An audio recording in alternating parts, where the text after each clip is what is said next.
Hello guys, আসসালামু আলাইকুম। আমি গাজীপুর কাপাসিয়া টোকনগর এখানে এসেছি। এখানকার পরিবেশ একদমই একদম গ্রাম অঞ্চল।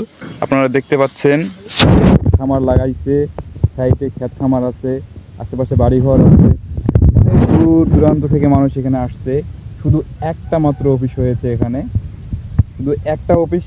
এই গ্রামের মানুষেরা বুঝতেই পারতো না যে এই জায়গায় একটা অফিস হবে, তাও আবার গ্রাম অঞ্চলের ভিতর। তারা স্বপ্নেও কল্পনা করে নাই শিল্প কারখানা হবে। তো গাইস, আপনারা এরকম পরিবেশে কখনো কোনো জায়গায় অফিস পাবেন না।